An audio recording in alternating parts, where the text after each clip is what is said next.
एक लड़की ने जब हाई स्कूल का एग्जाम दिया तो हाई स्कूल के एग्जाम में वो अपने विद्यालय को टॉप कर देती है। टॉप करने के बाद पूरे गांव में उस लड़की की चर्चा शुरू हो जाती है कि फला की बेटी पढ़ने में कितनी ज़्यादा होशियार है। उसके बाद 11वीं की परीक्षा पास करने के बाद जब 12वीं में आती है तो 12वीं में भी 10वीं क्लास से ज़्यादा अच्छे नंबर लेके आती है। उसके बाद फिर से उस लड़की की चर्चा शुरू हो जाती है। अपने विद्यालय में जब टॉप करती है तो विद्यालय में स्टाफ भी पूछता है, स्कूल के टीचर भी पूछते हैं, बच्चे भी पूछते हैं कि तुम क्या बनोगी बड़े होकर। उसके बाद वो लड़की कहती है कि मैं यूपीएससी की तैयारी करूंगी और यूपीएससी की तैयारी करने के बाद आईएएस बनना चाहती हूँ। डीएम बनकर मैं सेवा करूंगी समाज की, देश की। जब इस तरह की बात थी, उसकी बातों से लगता था कि कितना कॉन्फिडेंस है इसके अंदर।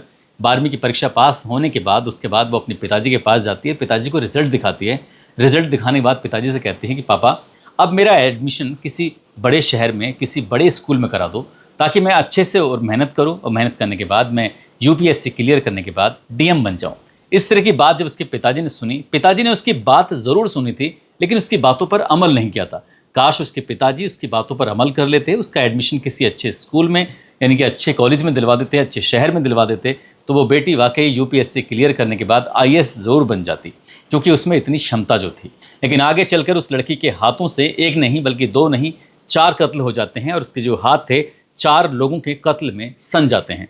पुलिस ने जब इस घटनाक्रम का खुलासा किया तो लोगों को यकीन नहीं हो रहा था कि जो बेटी इतनी काबिल है वो कातिल कैसे बन गई है। आज की इस कहानी को सुनने के बाद न केवल आप सोचने पर मजबूर हो जाएंगे बल्कि ये भी सोचेंगे कि ये रिश्ते आखिरकार किस ओर जा रहे हैं। आदाब, नमस्कार, सत श्री अकाल। मैं उस्मान सैफी। आज की जो सच्ची घटना मैं आपको सुनाने जा रहा हूँ, ये सच्ची घटना है राजस्थान प्रदेश का ज़िला है अजमेर और अजमेर ज़िले का ही एक थाना लगता है बोराड़ा। बोराड़ा थाना क्षेत्र की बात है, उसमें ही एक गांव लगता है श्री रामपुरा और श्री रामपुरा से लगभग 500 मीटर की दूरी पर उराई रोड एक स्टेट हाईवे है। वहां पर 28 मई 2026 की सुबह लगभग 5:30 बजे के आसपास एक राहगीर गुजर रहा था और जब राहगीर गुजर रहा था तो उसकी नज़र पड़ जाती है सड़क से कुछ उतरी हुई एक स्कॉर्पियो कार पर। स्कॉर्पियो कार में धू धू कर बहुत तेज़ी के साथ आग लग रही थी। उसकी जो लपटी थी वो बहुत ज़्यादा तेज उठ रही थी।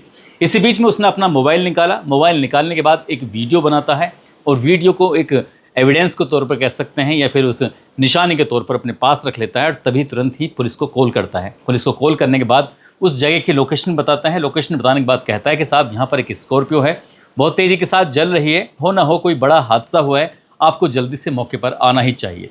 पुलिस को जैसे ही सूचना मिलती है पुलिस भी मौके पर पहुंच जाती है, फायर ब्रिगेड की टीम भी मौके पर पहुंच जाती है और देखते ही देखते फिर जो लोग गुजर रहे थे इस रास्ते से, आसपास के लोगों तक ये बात पहुंचती है तो वहां पर लोगों का हुजूम जुट जाता है। इसके बाद फिर फायर ब्रिगेड की टीम ने आने के बाद आग पर काबू पाया और आग पर काबू पाने के बाद देखते क्या है कि उस कार के अंदर 3 लोग हैं जो 100% जल चुके हैं। अब सिर्फ उनके शरीर पर कह सकते हैं कि थोड़ी बहुत हड्डियों का ढांचा बचा हुआ था। लोगों की भीड़ जैसे बढ़ रही थी तभी लोगों की नज़र पड़ जाती है कि पास में खेत है और खेत में ही एक महिला की लाश पड़ी हुई है। यानी कि जब पास में जाकर देखते हैं तो वो भी मर चुकी थी और वो शायद काफ़ी मात्रा में जल भी चुकी थी।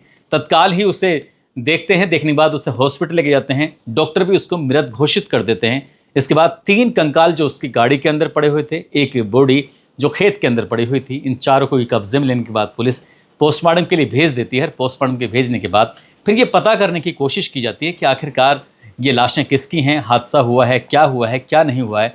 बहुत सारे सवाल थे, जो भीड़ थी वो भी जानना चाहती थी और जो वीडियो बनाया गया था वो सोशल मीडिया पर बहुत तेज़ी के साथ वायरल हो जाता है। अब जो इस आग को देख रहा था वो भी जानना चाहता था कि इस आग के पीछे की असली कहानी क्या है, असली कारण क्या है। अब इस महिला के चेहरे मोहरे से, क्योंकि वो पूरी मात्रा में जली नहीं थी और उसको ही पहचानने से पहचान पड़ जाती है, जो श्री रामपुरा गाँव लगता है, श्री रामपुरा गाँव की रहने वाली एक महिला जिसका नाम होता है सुरज्ञान देवी, जो कि पेशे से वकील होती है, उसकी लाश थी। वो उस गाड़ी से थोड़ी दूरी पर पड़ी हुई थी और तभी अंदाज़ा लगाया जाता है कि ये जो कार थी, कार के नंबर के आधार पर ये कार का जो मालिक था वो कांग्रेस के नेता होता है, पूर्व सरपंच होता है, जो कि बोराड़ा का सरपंच होता है, नाम जिसका राम सिंह चौधरी होता है, जिसकी उम्र लगभग 45 साल के आसपास होती है। पुलिस ने और पता करने की कोशिश की तो उनमें उनकी माँ होती है कांग्रेस नेता की, जिसका नाम पूसा देवी होता है, उम्र जिसकी 90 साल के आसपास होती है, और उनकी एक भांजी होती है जिसका नाम महिमा होता है, उम्र जिसकी 32 साल के आसपास होती है। पुलिस ने इस मामले की जांच पड़ताल करना शुरू किया। पुलिस जब उनके घर पहुंचती है तो श्रीरामपुरा में ही एक बड़ा सा फार्म हाउस होता है। बड़े फार्म हाउस में ही उनका परिवार रहता है और बातचीत करने के बाद पता चलता है कि ये राम सिंह चौधरी जो होते हैं पूर्व सरपंच, उन्होंने 2 शादियां की थी। एक शादी उन्होंने 2005 में की थी, जिनकी एक बड़ी बेटी होती है 19 साल की, जिसकी उम्र होती है, नाम उसका सरिता होता है, और पहली पत्नी का नाम होता है सुनीता, और एक बेटा होता है जिसकी उम्र लगभग 17 साल के आसपास होती है। बेटा बीए कर रहा है और बेटी यूपीएससी की तैयारी कर रही है। अब ऐसी स्थिति में पुलिस ने ये भी जानने की कोशिश की आखिरकार दूसरी शादी कब हुई, क्यों हुई, किस वजह से हुई। तो ये पता चलता है कि सुरज्ञान देवी जो होती हैं वो पेशे से वकील होती हैं, और एक बार ये एक सेक्रेटरी को पिटाई करने के मामले में जेल चले जाते हैं। ये इनकी पैरवी कर रही थी, और पैरवी के दौरान ही इन दोनों के एक दूसरे से प्यार हो जाता है, मोहब्बत हो जाती है, और उसी मोहब्बत के बाद ये शादी करने का फैसला कर लेते हैं। और एक ही परिवार एक साथ एक ही फार्म हाउस पर रह रहा था, सब कुछ ठीक ठाक था। पुलिस ने जैसे ही पहली पत्नी को जाकर ये खबर दी है कि तुम्हारे पति की इस तरह से एक हादसे में मौत हो चुकी है, पत्नी ने जैसे ही ये बात सुनी, पत्नी का रो रो कर बुरा हाल हो जाता है। इसी बीच में जो बेटी सुनती है तो बेटी का भी रो रो कर बुरा हाल हो जाता है। अब इस घटनाक्रम की सूचना पाने के बाद जो बड़े बड़े ऑफिसर थे वो भी पहुंच जाते हैं, क्योंकि मामला एक कांग्रेस के नेता से भी जुड़ा हुआ था। पुलिस भी जांच कर रही थी, फॉरेंसिक टीम जांच कर रही थी, डॉग स्क्वाड भी आता है। अब ऐसी स्थिति में जो घर वाले परिवार वालों से पुलिस वाले बातचीत कर रहे थे, इसी बातचीत के दौरान पुलिस की नज़र पड़ जाती है उस 17 साल के बेटे पर। वो आराम से बैठा हुआ इत्मीनान से चाय पी रहा था, जैसे क्या कोई बात ही नहीं है, जैसे कि कुछ हुआ ही नहीं है। जब बेटे ने इस तरह से चाय पी रहा था तो पुलिस वाले आपस में एक दूसरे से बातचीत करने लगते हैं। कहते हैं कि जिसका बाप मर गया हो, इतनी बुरी बहुत मौत मरा हो, तो वो इतना चुप कैसे रह सकता है। एक तरफ तो घर पे ये बात चल रही थी, दूसरी तरफ पोस्टमार्टम की रिपोर्ट जब आती है तो वो चौंकाने वाली रिपोर्ट थी। जो सुरज्ञान देवी होती हैं, उनके उनकी पोस्टमार्टम रिपोर्ट से ये पता चलता है कि उनके शरीर पर कई जगह पर चोट के निशान थे। ऐसा लग रहा था देखकर जैसे किसी धारदार हथियार से एक बार नहीं कई बार बार बार मारा गया था। अब जो बाकी 3 कंकाल मिले थे उनको इस मात्रा में पहचान पाना कि वाकई उनके ऊपर भी निशान थे या नहीं थे, क्योंकि वो भारी मात्रा में जल चुके थे, उनके सिर्फ शरीर का ढांचा, हड्डियां ही बची हुई थी। अब ऐसी स्थिति में पुलिस ने जब और भी जांच पड़ताल करना शुरू किया, टीम बनाई जाती है। टीम बनाने के बाद आपस में जब डिस्कशन चल रहा था तब ये पता भी चलता है कि जब बॉडियों को निकाला जा रहा था कार से, तो ऐसा लग रहा था जैसे कि बॉडी वहाँ रखी नहीं थी, ये कि बैठे नहीं थे, बल्कि किसी ने मारकर उनको अंदर डाला था। पुलिस के लिए जांच का विषय बन जाता है, और जांच का विषय बनने के बाद पुलिस वाले सबसे पहले घर में ही बातचीत करने लगते हैं। जो 17 साल का लड़का होता है उससे जब बातचीत करते हैं तो वो सही से बातचीत नहीं कर रहा था। उसके बाद फिर उसकी माँ सुनीता से बातचीत करने लगते हैं, और उसकी जो बेटी होती है जिसका नाम सरिता होता है उससे बातचीत करने लगते हैं। यानी कांग्रेस नेता की जो पत्नी बची है पहली, और बेटा बेटी बचे हैं, अब उनसे ही बात करने लगते हैं, क्योंकि उनकी हरकतें जो थीं वो कुछ सस्पिशियस थीं।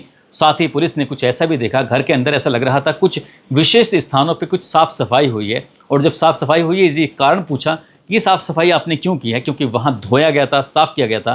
तभी पुलिस को लगने लगता है कि हो ना हो यहीं पर कुछ ना कुछ बात हुई है। पुलिस ने जब इन तीनों से सख्ती से पूछताछ करना शुरू किया है, तो सख्ती से पूछताछ करने के बाद चौंकाने वाली बात सामने आ जाती है। दरअसल जो लड़का होता है बीए की पढ़ाई कर रहा है, बेटी जो होती है वो यूपीएससी की तैयारी कर रही थी, लेकिन आसपास के किसी विद्यालय में उसने एडमिशन ले रखा था। बातचीत करने के बाद ही पता चलता है कि लड़की तो टॉपर है, उसने हाई स्कूल में भी और इंटर में भी बहुत अच्छे नंबर लेके आई है, और वो इलाके में उसका एक नाम था कि पढ़ने में लड़की कितनी होशियार है। यूपीएससी करने के बाद वो आईएएस बनेगी, आईएएस बनने के बाद उसका डीएम बनने का जो सपना था।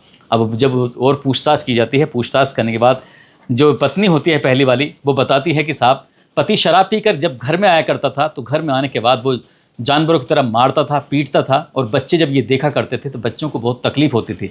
एक बार बेटी ने भी अपने एडमिशन कराने के लिए बातचीत की तो पिता ने उसकी सुनी नहीं, लेकिन वो अपनी दूसरी पत्नी में इतना ज़्यादा खुश रहता था, बहुत ज़्यादा। जब बेटे ने उसे अपनी मंशा बताई तो मुझे सुनकर बड़ा आश्चर्य हो रहा था। उसने अपने बेटे को समझाया, बेटा ये तुम्हारे पिताजी लगते हैं, कुछ भी मत कहना, कुछ भी मत करना। लेकिन बेटे ने ना जाने कब ऑनलाइन एक बड़ा चाकू मंगा लिया, उसका पता ही नहीं चला, और वो तैयारी में था। जिस दिन ये घटना होती है उस दिन, घटना से एक दिन पहले की बात है, शराब पीकर माँ के साथ बहुत ज़्यादा मारपीट की जाती है।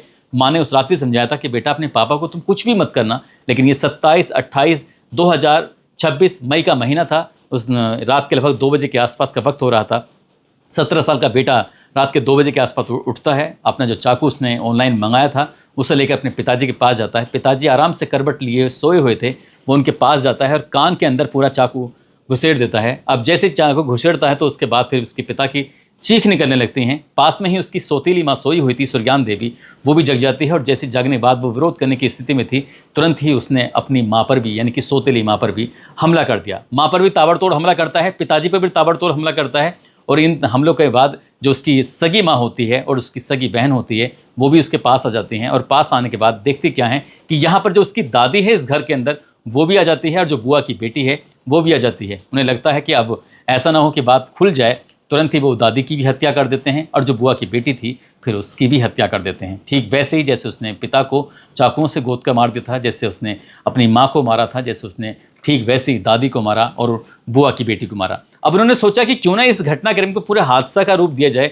और हादसा के रूप देने के लिए उसने चारों बॉडियों को गाड़ी के अंदर रखते हैं कि स्कॉर्पियो गाड़ी घर के अंदर खड़ी हुई थी उसको रखते हैं और गांव से लगभग 500 मीटर दूरी पर लेके जाते हैं। स्ट्रीट हाईवे होता है, उस सड़क के किनारे उतारते हैं। सड़क के किनारे उतारने के बाद घर में ही खड़ा हुआ एक ट्रैक्टर होता है और ट्रैक्टर से बहुत भारी मात्रा में तेल निकाला जाता है। तेल निकालने के बाद पूरी गाड़ी के अंदर जो डीजल था उसे फैला देते हैं और इसी बीच में वो आग लगाकर आराम से छिप जाते हैं।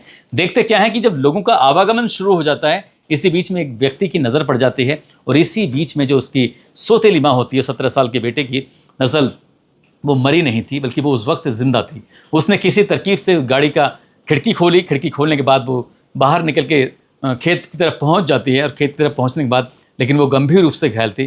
कुछ ही देर के बाद वो भी दम तोड़ देती है, इनकी वो भी वहीं के वहीं मर जाती है। पुलिस ने जब इस घटनाक्रम का खुलासा किया था तो लोगों को यकीन नहीं हो रहा था कि वो एक नाबालिग बेटा है और अभी उसकी भी उम्र 17 साल के आसपास है। वो अपने पिता से इस कदर नफरत करने लगा था, बहुत ज़्यादा, क्योंकि उसकी माँ के साथ रोज़ रोज़ जो मारपीट होती थी। इसके बाद फिर माँ ने भी साथ दिया और बहन ने भी साथ दिया। बहन जो यूपीएससी करने के बाद वो डीएम बनना चाहती थी, वो कातिल बन जाती है। पुलिस ने माँ और बेटी को गिरफ्तार किया, जेल भेज दिया, लेकिन बेटा नाबालिग होता है। उसको फिर किशोर न्यायालय में भेजा और किशोर न्यायालय से जो बच्चों की जेल होती है, जो सुधार गृह बताया जाता है, उसको फिर वहाँ भेजा जाता है। पुलिस ने इस घटनाक्रम का खुलासा जरूर कर दिया था और ये भी जानने की कोशिश की, तो इसमें पता चलता है जो कांग्रेस का नेता होता है इस पर लगभग 16 मुकदमे होते हैं।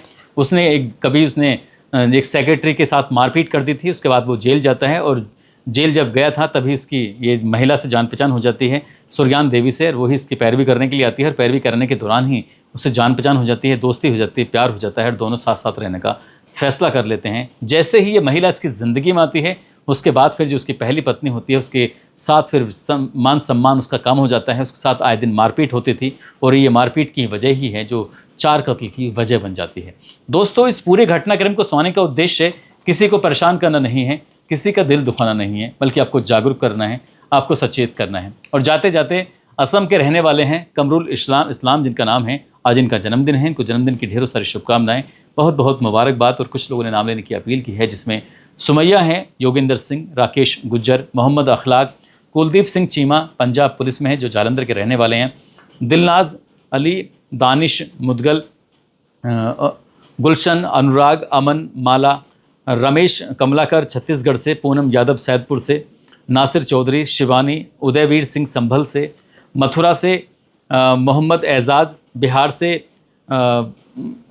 विजय श्रीवास्तव, भोपाल से लाल सिंह पोसवाल, हिमाचल प्रदेश से गोकुल पासवान, बलरामपुर से सुनीता सोलंकी, अवनीश कुमार। आप सब लोग अपना ख्याल रखें, सुरक्षित रहें। जय हिंद, जय भारत।